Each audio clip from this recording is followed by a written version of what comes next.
Counting by weighing, nails by the pound. Okay, sometimes it's really inconvenient to count things. So say you're building a fence for a big property and you need to go to the hardware store and you need to get some nails.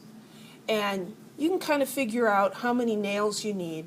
You know, it's like, okay, I need 2 for the top of the board here and 2 for the bottom, and I need this many for the grass boards, and this is how many. And you could figure out how many you need. You know, maybe you figure out, okay, I need 1,500 nails. Are you going to go to the hardware store and count them out individually? No, that's going to take too long. We're talking old-fashioned hardware store where they have this big bin of nails, right? Not the boxes, because the boxes are easy. Just, 100, 100, 100, great. How do you measure the nails? You weigh them, right? If we know how much an individual nail weighs, or if we know how much 100 nails weigh, we can count the nails by weighing them. Now, is that going to be exactly right? Perhaps not. But when you're dealing with 1,500 nails, does a couple nails either way matter? No, it really doesn't. So this is similar to the idea of asking how many atoms are in a given mass of an element. Say you have 5 grams of carbon. How many atoms are in there? Well, we can't just count them because they're too small and there's way too many of them. To count them would literally take the rest of your life and beyond. It's mind-boggling, really. But we can count them by weighing.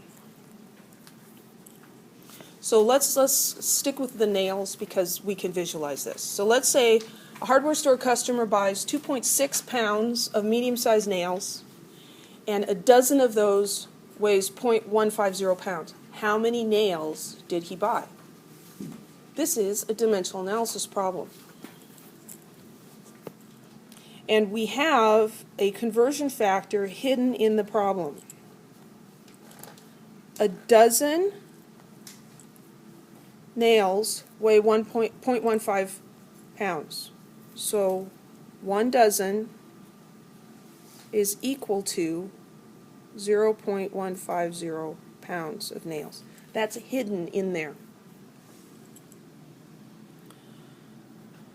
So we're given an amount of nails in pounds, 2.60 pounds, and the question is we want to know how many nails.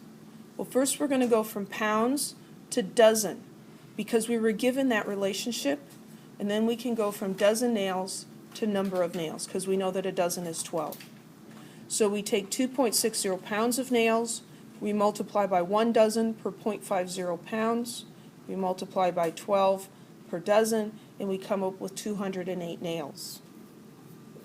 Does that make sense? So dimensional analysis, which is just going to come back and back and back, like almost every other chapter it's going to be back.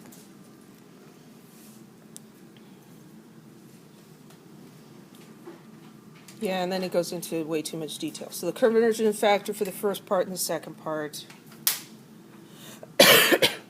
So with nails, we have an option. We could count them. With atoms, we have to use their mass because they're too small and they're too numerous. Even if you could see atoms and counted them 24 hours a day, as long as you lived, you would barely begin to count the number of atoms in something as small as a grain of sand. Just let that sink in. If you counted atoms as fast as you could for the rest of your life, 24/7, didn't even stop for the bathroom or sleep or anything, the rest of your life, you wouldn't even begin to count the number of atoms in a grain of sand. It's crazy. Absolutely crazy. I think sometimes it's really helpful just to boggle your mind. Boggle your mind on a regular basis. I do that every once in a while when people say, well, how many kids do you have? 6. What? And every once in a while I see them all together and it's like a litter of puppies or something. It's just a good shock to the brain, keeps you alive. Okay, this is the next section.